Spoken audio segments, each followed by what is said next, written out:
She was young, full of life, and loved hiking alone under Arizona's sun. But what began as a peaceful solo trail walk ended with over 15 stab wounds, and a killer who left no trace. Even hardened investigators called it one of the most brutal murders they'd ever seen. But the biggest shock? The suspect didn't even know her, or did he? And why was he lurking there in the first place? The sun had barely begun its descent behind the Arizona mountains when she stepped onto the trail. It was quiet, too quiet, the kind of stillness that presses in from all sides, where even the wind seems to hold its breath. A single woman walking alone, earbuds in, unaware that someone may have been watching her from the shadows, because this wasn't just any trail, and this wasn't just any day. Lauren Heike had walked that path many times before, but on this particular afternoon, something was different. Her steps were steady, her pace relaxed. She wasn't running, she wasn't rushing, she wasn't scared, yet. But just beyond the bend, someone else waited. Someone who, according to investigators, didn't follow her by chance. Consequently, when police found Lauren's body face down near a remote fence line, stabbed repeatedly and left like discarded evidence, the question wasn't just, who did this? It was, why her? Meanwhile, forensic analysts combed through the sparse desert landscape for answers. The brush was brittle, the soil dry, and the blood, what little there was, had already begun to fade into the earth. But one officer's voice cut through the silence of the scene like a scalpel through skin. This wasn't random. Whoever did this watched her first. As a result, every detail became significant. The position of her body, the direction of her wounds, the absence of her phone, all pointed to something far more personal than a chance attack. And yet no one could explain how a 29-year-old woman on a well-known public trail could be ambushed in daylight and left for dead without a single witness stepping forward. Furthermore, investigators couldn't ignore the chilling possibility. What if the killer had been there before? What if he knew the trail better than she did? Now here's where it gets deeply unsettling. Surveillance footage uncovered days later showed a man sprinting, gloved, alone, erratic, away from the area where Lauren's body was discovered. His name wasn't known yet, his motive wasn't clear, but something in the way he moved, in the urgency of his escape, suggested fear or guilt. Maybe both. Because this man, it would later be revealed, didn't have a connection to Lauren, not one that anyone could find. No text messages, no past run-ins, no overlapping social circles. And yet the brutality of the attack told a different story. Thus the question shifted from who would want to hurt her to something far more disturbing. What kind of person does this to a stranger? Meanwhile, as the case unfolded in headlines and press briefings, the public fixated on the idea of randomness. It was easier that way, more comforting. But the detectives, the forensic pathologists, and those who stood over her lifeless body that day, they weren't convinced. And then came the first break, one that no one saw coming. A single shoe, found a short distance away from where Lauren's body lay. It didn't belong to her, and it wasn't there earlier. Consequently, suspicion narrowed. Fast. This wasn't just a trail where someone snapped in the moment.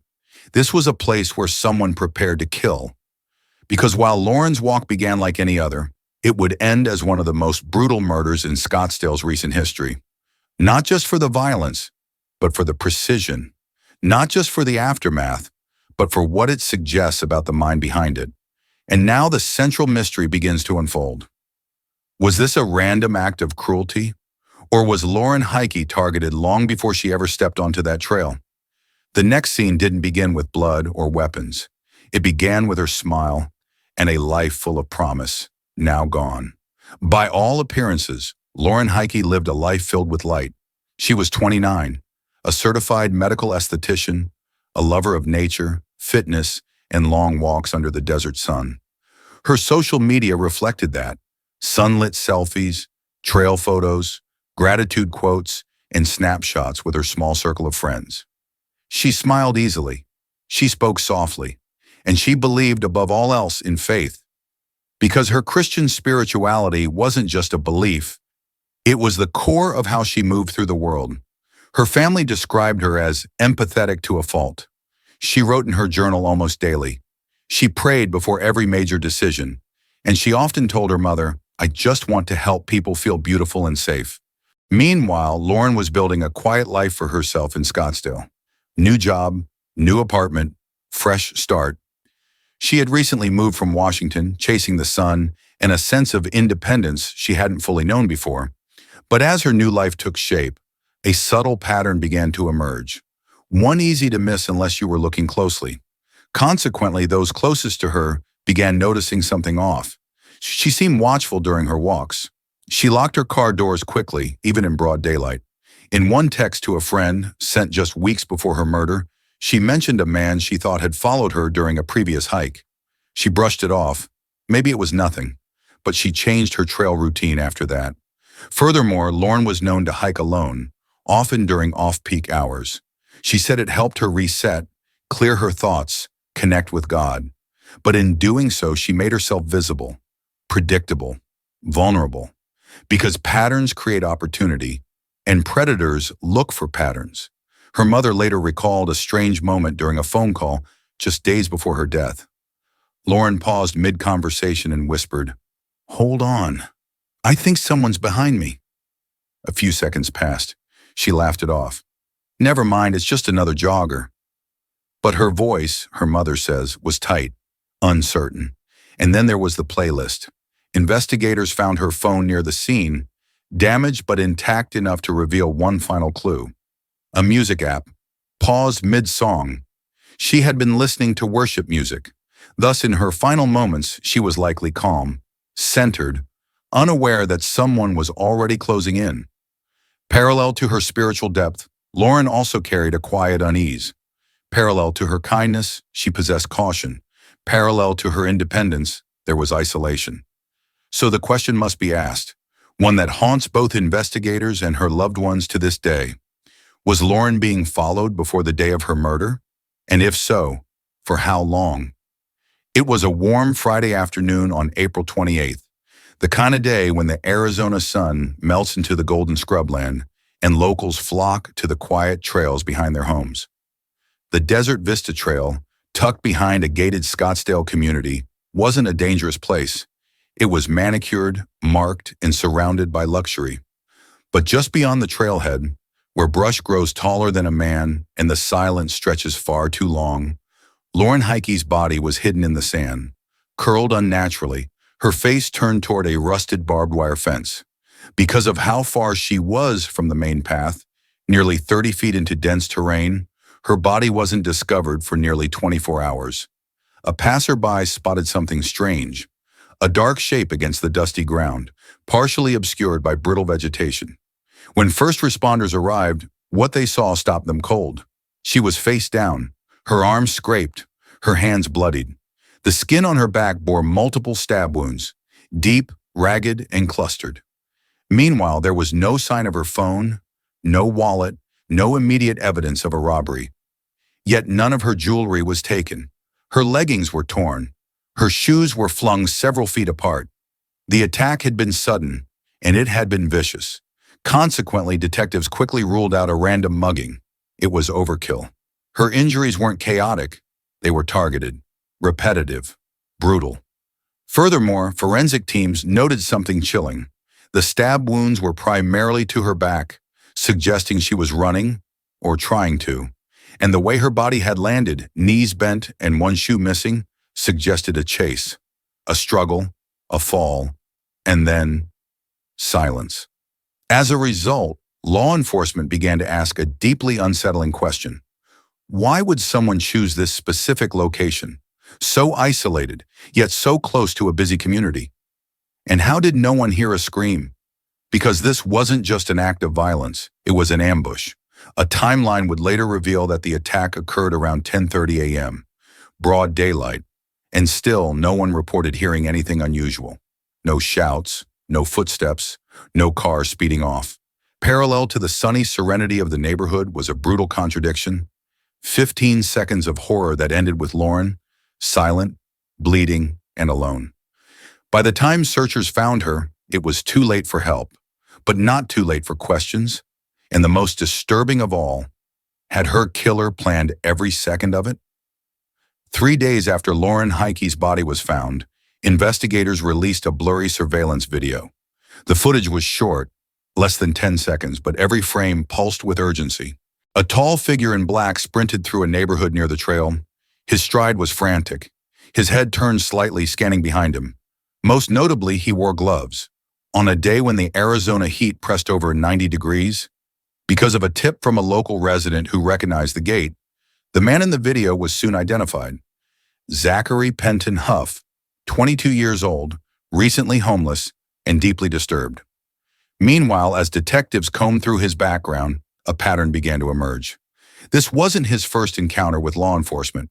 Huff had a documented history of instability, erratic social media posts, previous arrests related to threats, and disturbing journal entries recovered from his abandoned apartment. Consequently, what surfaced painted a chilling portrait, not of a man who broke, but of a man who hunted. According to psychological analysis later leaked to the press, Huff exhibited traits of narcissistic rage, a condition in which perceived slights ignite disproportionate, often violent reactions. Furthermore, experts noted predatory escalation. His behavior had shifted over the past 6 months, from angry outbursts in public to quietly watching women at local gyms and trails. Thus, it was no coincidence that Lauren, who often hiked alone and had recently told a friend she felt someone watching her, became his target. Huff had likely stalked her movements, memorized her route, and waited for the moment she would be most vulnerable. Parallel to this obsession was his overwhelming desire for control. On social media, he posted cryptic statements about owning destiny, purging weakness, and restoring order. Former co-workers described him as controlling, paranoid, and obsessed with dominance. Because of this psychological profile, profilers believed the attack was not spontaneous. Instead, it followed a deeply internalized fantasy, possibly rehearsed, possibly ritualistic. And yet, even now, a terrifying question lingers. Was Lauren his first victim, or just the first he didn't get away with? At first glance, it looked like a random act, brutal, senseless, and sudden. Zachary Huff claimed he didn't know Lauren Heike. He told investigators he wasn't even sure who she was. However, as the court filings began to surface, so did contradictions. Because prosecutors had subpoenaed Huff's phone data, a disturbing trail of digital breadcrumbs came to light. Cell tower pings placed him within proximity of Lauren's apartment complex, not once but 6 different times over the 2 weeks before her murder.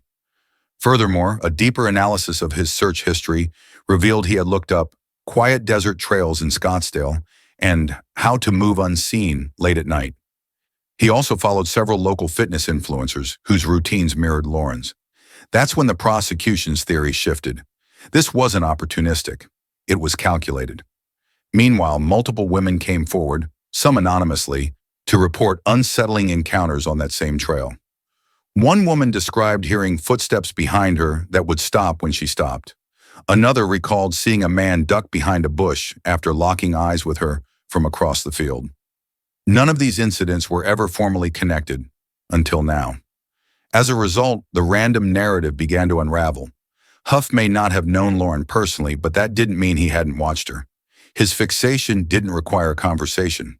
It only needed routine. And Lauren had one. Consequently, a critical question surfaced during the trial.